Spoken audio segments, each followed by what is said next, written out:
తెలంగాణ ముఖ్యమంత్రి రేవంత్ రెడ్డి ఈ రోజు ఆదిలాబాద్ జిల్లాలో పర్యటించనున్నారు. ముఖ్యమంత్రి పర్యటన సందర్భంగా జిల్లాలో 500 కోట్ల రూపాయలకు పైగా అంచనా వ్యయంతో చేపట్టిన వివిధ అభివృద్ధి కార్యక్రమాలకు శంకుస్థాపన చేయనున్నారు.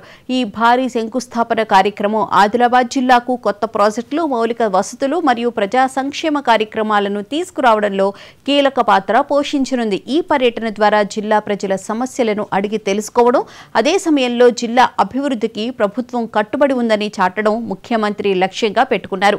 ఈ అభివృద్ధి పనుల ప్రారంభం జిల్లాలోని వివిధ రంగాలకు, ముఖ్యంగా మౌలిక సదుపాయాల కల్పనకు మరింత ఊతం ఇస్తుందని భావిస్తున్నారు.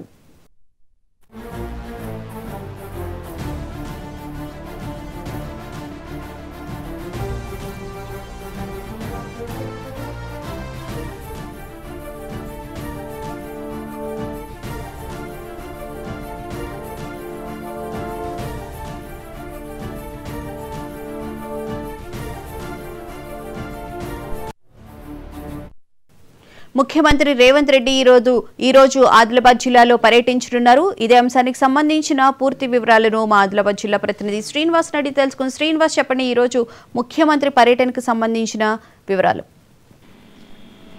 ముఖ్యంగా ముఖ్యమంత్రి రేవంత్ రెడ్డి జిల్లాలో పర్యటనలో భాగంగా ఈ రోజు మధ్యాహ్నం ఆదిలాబాద్ జిల్లా కేంద్రంలోకి రానున్నారు. ఆదిలాబాద్ జిల్లా కేంద్రంలోని ప్రియదర్శిని స్టేడియంలో భారీ బహిరంగ సభను కూడా ఏర్పాటు చేస్తా ఉన్నారు. ముఖ్యంగా జిల్లాలో పర్యటిస్తున్న సందర్భంగా ప్రజాపాలన విజయోత్సవాల్లో భాగంగా ఈ పర్యటనలు అయితే కొనసాగుతున్నాయి. అందులో భాగంగా మరోపక్క స్థానిక ఎన్నికలకు సంబంధించినటువంటి ఎన్నికల కోడ్ కూడా అమల్లో ఉన్నందున పట్టణ ప్రాంతాల్లో మాత్రమే ఈ జిల్లాల పర్యటనలు కొనసాగిస్తున్నారు. అందులో భాగంగా ఆదిలాబాద్ జిల్లా కేంద్రానికి మధ్యాహ్నం 2 గంటల సమయానికి ముఖ్యమంత్రి రేవంత్ రెడ్డి బేగంపేట ఎయిర్పోర్ట్ నుంచి హెలికాప్టర్ ద్వారా రానున్నారు. వచ్చిన తర్వాత ఇక్కడ పలు అభివృద్ధి కార్యక్రమాలకైతే శంకుస్థాపన చేయనున్నారు. అందులో భాగంగా సుమారుగా 40 కోట్ల వరకు నిధులతో వెచ్చించి నిర్మాణాలు చేపట్టేటువంటి నూతన భవనాలకు సంబంధించిన వాటికి భూమి పూజలు, శంకుస్థాపనలు చేయనున్నారు. అనంతరం ఆ ప్రియదర్శిని స్టేడియంలో జరిగేటువంటి భారీ బహిరంగ సభలో ముఖ్యమంత్రి రేవంత్ రెడ్డి ప్రసంగించనున్నారు. ఇందులో భాగంగా స్థానిక ఎన్నికలకు సంబంధించి ఇతర ఓటర్లను ప్రభావితం చేసే విధంగా మాట్లాడే అవకాశం ఉంది. అంతేకాకుండా ప్రధానంగా ఈ ఆదిలాబాద్ జిల్లా కేంద్రంలో జరిగేటువంటి భారీ బహిరంగ సభకు సంబంధించి అయితే